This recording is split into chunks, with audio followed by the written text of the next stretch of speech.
Hey guys, welcome back to my channel. Today is Wednesday. Happy Wednesday. So we all know what we're doing here. We are going to be doing my reading wrap up for the month of February. I had a really good reading month this month. I was very surprised. I read, I think, 9 books this month. Um, which is insane because it was such a short month. I honestly cannot even believe that I read that many books. But it's not about how many books you read, as long as you're reading, that's all that matters. And it was a really good reading month too. I think I read a lot of really good books. And I have my Kindle here with my Goodreads up, so I can give you my ratings and stuff because I read a lot, which I'm not used to, so I forget what I rated them on Goodreads. Um, so the first one I finished, this actually was an audiobook that I started listening to last month in January. It's called The Last Thing She Ever Did by Gregg Olsen. Um, it's about this woman. I actually don't even remember what her name is. I'm actually just going to read you the synopsis on Goodreads because I don't want to spoil anything because, um, like I said, I listened to it, so I didn't know what the book was about, so I don't know what's a spoiler and what isn't. So it says, the community along Oregon's, I think it's like Deschutes or something, river is one of successful careers in perfect families. Is one of successful careers in perfect families. For years, up and comers Liz and Owen have admired their good friends and neighbors, Carol and David. They appear to have it all: security, happiness, and a beautiful young son, Charlie. Then Charlie vanishes without a trace, and all that seems safe is shattered by a tragedy that is incomprehensible, except to Liz. It took one fleeting moment for her to change the lives of everyone she loves. A heart-rending accident that can't be undone. Neither can the second worst mistake of her life, concealing it. As two marriages crack and buckle in grief and fear, Liz retreats into her own dark place of guilt, escalating paranoia and betrayals even she can't imagine. Because there's another good neighbor who has his own secrets, his own pain, and his own reasons for watching Liz's every move. And only he knows the mystery of the missing boy on the river is far from over. So, um, I ended up giving this, I believe, 4 stars. It was really good. It really kept, sometimes with audiobooks, it's hard for me to follow because I listen to them in the car and then my mind starts to race and I'm not really paying attention to what's going on. But this book kept me engaged from the beginning. I really enjoyed it. I would definitely recommend it. I think if you have Kindle Unlimited, I think you can get it for free on Audible too. So it was really good. I really recommend it. And then the second book I finished was In the Weeds by B.K. Borison. And this is Evelyn and Beckett's love story. This is the second book in the Lovelight Farms trilogy. It's actually not a trilogy anymore. I think there's a fourth one coming up, so I lied. It's a series. Um, but I thought this one was really cute. It's interesting to me how, I know this is how this works, but Beckett had, I don't want to say no personality, but when these characters have their own books, you really get to understand them more, and I really like seeing this other side of Beckett. I really enjoyed this book. I think I gave this one 4 stars as well. I think I like Love Light Farms a little bit better, but I honestly also have an issue with series for some reason. I'm like not a series person. I don't think I would rather read standalones except for the Addicted Calloway Sister series. Like that series I really enjoy, but for some reason like I'm just not a series person. So I love Light Farms better than this one, but I still really liked it and I'm still really looking forward to reading the next book, which is Mixed Signals. And then like I said, I think her fourth book is coming out, I think it's coming out next year now because I think she just got signed with a publisher. So I think her books are getting new covers and everything like that. So, but yeah, this was really cute, and this was just, I think, so Evelyn is a social media influencer, and she is out of, I don't even remember where they met, to be honest. They met in Maine, so he was there because he's like the, I hate to even call him a farmer, but I guess he is the farmer on the Christmas tree farm from Love Light Farms. And so he was in Maine doing something with that, and she was in Maine doing something for her social media, and they ended up meeting at a bar. And then um he wakes up and she's gone, and then she comes whenever Stella enters into the competition to like win prize money and stuff for Evelyn's social media like contest that she's doing. Um, Beckett walks into the what is that called?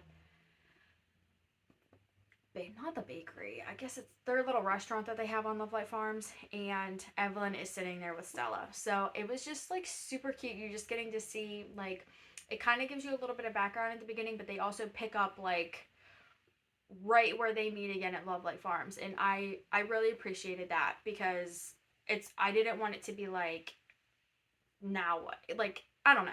I really liked it. Like I said, it was definitely worth 4 stars. I really liked it, and I'm really looking forward to reading the rest of the books in the series.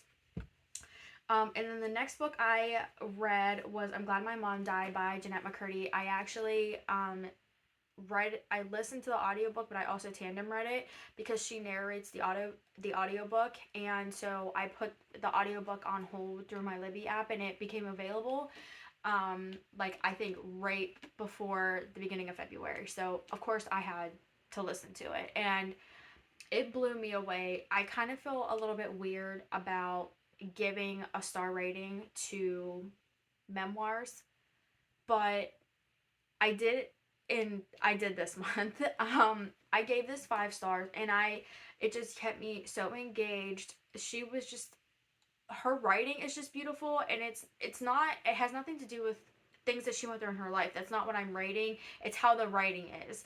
And I just loved every minute of it.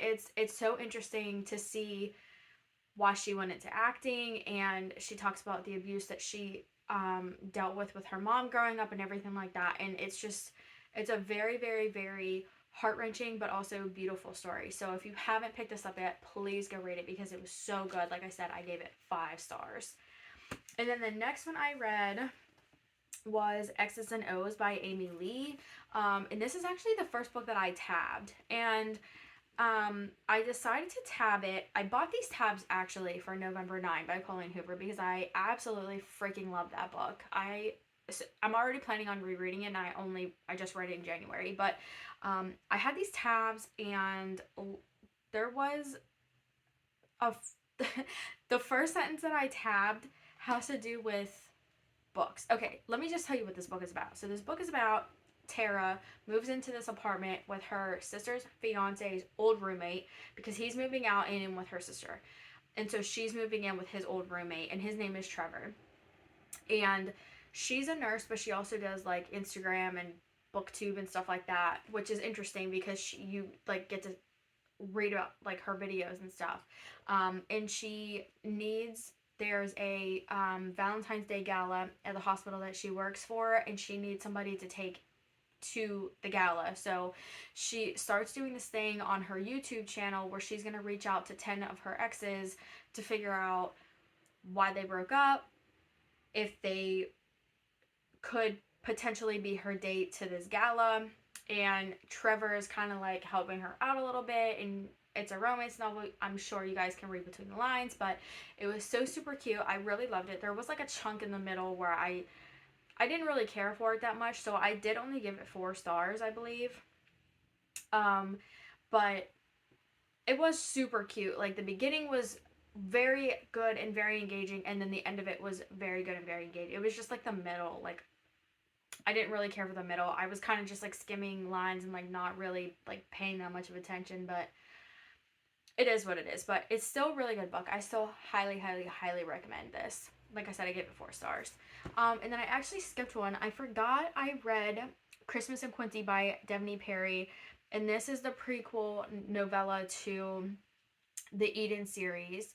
And I started reading Indigo Ridge on my Kindle, but it just didn't feel right without reading Christmas in Quincy. And also, like, it was already February, and it's literally a Christmas novella, so I didn't want to be reading that like in the middle of summer or anything like that. So I wanted to hurry up and just read it. It's 140 pages. Like, it was not a big deal. So I just hurried up and read that. I only gave it 3 stars only because it was a novella, and also like it was cute, but I'm still not even sure what the novella has to do with the rest of the series. I hope I'll find out, but like that was kind of why I didn't give it a higher rating. I'm just like not really sure how the novella, like what the novella has to do with the rest of the story. I don't know if that makes sense, or like if I'm just like not paying attention. I was paying attention, but I just don't know if that makes any sense. But so I gave it 3 stars. Like I said, it was still really good. I still really enjoyed it. And then the next book I read after X's and O's was The Do-Over by Lynn Painter. Oh my goodness. I don't even care that this book is YA. This book deserves 6, 7, 8 stars. This book was so freaking good. It was so cute. It's a quick read. I don't even think it's 300 pages. If it is, it's like 307 pages. It is just so freaking, I just loved it. I loved every second of it. So this book is about Emily wakes up on Valentine's Day and she's so excited because she's going to tell her boyfriend that she loves him and like all this stuff. And then she's just like super excited.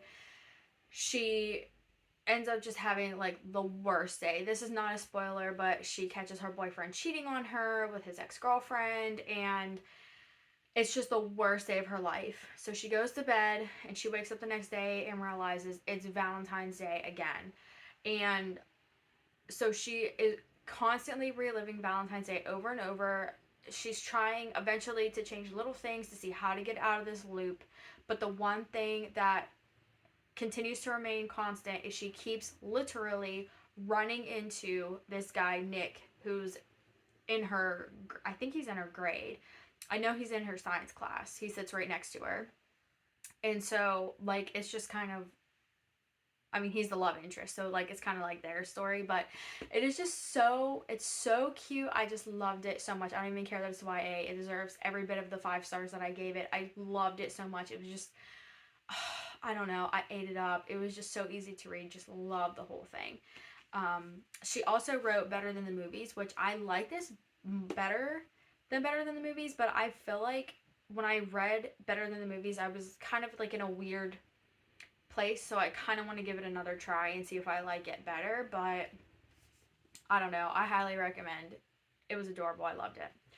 And then the next book I read on my Kindle, this was actually one of my picks from, I think it's called First Reads. If you have Kindle Unlimited, you have access to that, and they're just like new releases, and you get to pick a free Kindle, like a book on your Kindle to read every month.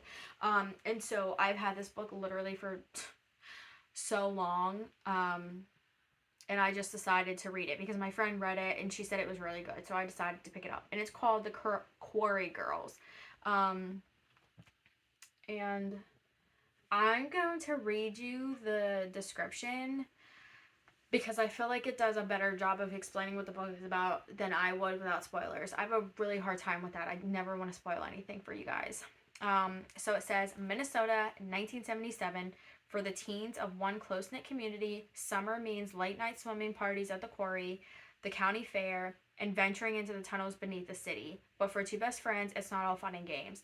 The tunnels beneath the city, that was like real life. All of their houses are connected by this tunnel. There's like a door in their basement, and they open the door and you go into the underground tunnels, which I thought was, I've never seen that in a book before, and I freaking loved that. Like, it was just, like, it was so unique. I just loved it.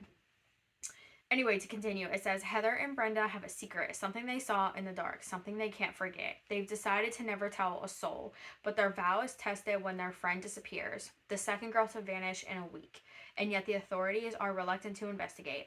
Heather is terrified that the missing girls are connected to what she and Brenda stumbled upon that night. Desperately searching for answers on her own, she learns that no one in her community is who they seem to be. Not the police, not the boys she met at the quarry, not even her parents, but she can't stop digging because she knows those girls are in danger. She also knows she's next. I believe I gave this 4 stars, but I think I gave it 4.5 stars on Storygraph. I really, really, really enjoyed it. The beginning was a little bit slow for me, but I think this book is like very highly recommended on like Kindle. I think a lot of people are loving it right now. I highly recommend it. You need to go pick it up. I don't know if it's on Kindle Unlimited or not anymore, but it was really good. I really enjoyed reading it. And then I read Friends, Lovers, and the Big Terrible Thing by Matthew Perry. This was another one I actually listened to the majority of this. He narrates the audiobook. And again, it became available on my Libby app, so I decided just to listen to it in the car and things like that. And so I listened to the majority of it, but I tandem read it for a little bit. I gave this 4 stars. And again, I'm not giving it 4 stars based on the events that happened in his life. I'm giving it 4 stars based on the fact that he jumps all over the place, that it is very difficult to figure out where he's at in his life whenever he's talking about stuff. Like, he could be talking about one thing and like he could be talking about like something that happened before Friends, but it kind of seems, but then he jumps to like something else that he dealt with when he was like on Friends, and then it was like after Friends, but like you never know where he's at. He jumps around a lot, but it was still really good. I still highly recommend it because this is another heart-wrenching book. He went through some shit in his life, and it was just in like I did not realize how bad it was, and I will never be able to watch Friends the same again, to be honest, because like he tells you in the book, you can tell when he's drinking alcohol, you can tell when he's doing drugs just based on how Chandler looks in the seasons. It's insane. It is so insane. And he just talks about his alcoholism and his drug abuse and like all this stuff, and it's just insane. I highly recommend it. But yeah, Chandler is my favorite character on Friends. So it's just heartbreaking to know that he was going through all of this when Chandler is so funny, but I digress. So that's that. Highly recommend, 4 stars.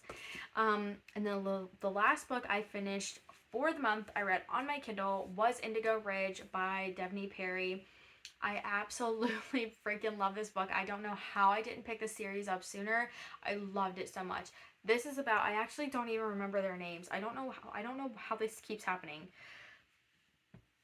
Winslow. So Winslow moves to Quincy. She's now the chief of police. Her grandfather is the mayor there. And she runs into, what the hell is his name? Griffin in a bar, like her first night there or something like that. And then it's just like, he's the love interest, so it's just them kind of going through this back and forth where like she doesn't want to date him because he lives there, even though she didn't know who he was. Okay, so it's called the Eden series, so Griffin is in Eden. She didn't know that he was in Eden. He didn't know who she was, but he knew that she was not a local, and he doesn't date locals. Is that right? I can't remember. Something like that. Well, now she is a local, so like he's not going to date her. But anyway, so it's just them kind of going back and forth, and then a dead body turns up. This is like, so it's a romance, but it also has a little bit of a like mystery thriller vibe to it, because a body shows up at Indigo Ridge, Indigo Ridge, and so like Winslow is trying to to figure out what is happening. And it was just a really good book. I think I gave this 5 stars. I'm like super excited to get through the rest of the series. I think I'm gonna binge it, to be honest. I know I said I don't do series, but we're gonna see how the next one goes. I think the next one is called Juniper Hill, and I heard Juniper Hill is the best book. So I'm excited to continue on with that series. And so I did read a page in Indigo Ridge, and I don't know if this is like spoiling anything, but there's a scene in the epilogue of Indigo Ridge so I'm not going to tell you what it is, but something happening. And then literally Juniper Hill, when you started on the first page, is like them picking up like exactly where Indigo Ridge left off. I freaking loved that. I loved it so much. So I'm super excited to continue the series. And the books are so pretty, I kind of want physical copies, but we're going to see how that goes, because I cannot stop buying books. We have a problem, but it's fine. But anyway, so those are all of the books that I read in the month of February. I cannot believe I read that many, but it was good. I hope this doesn't put me in a reading slump, because I know over the summer when I was reading a lot, I ended up in a reading slump, and I don't want to go back there. which is actually why I think I keep buying books, because it's just like it keeps sparking my interest in reading.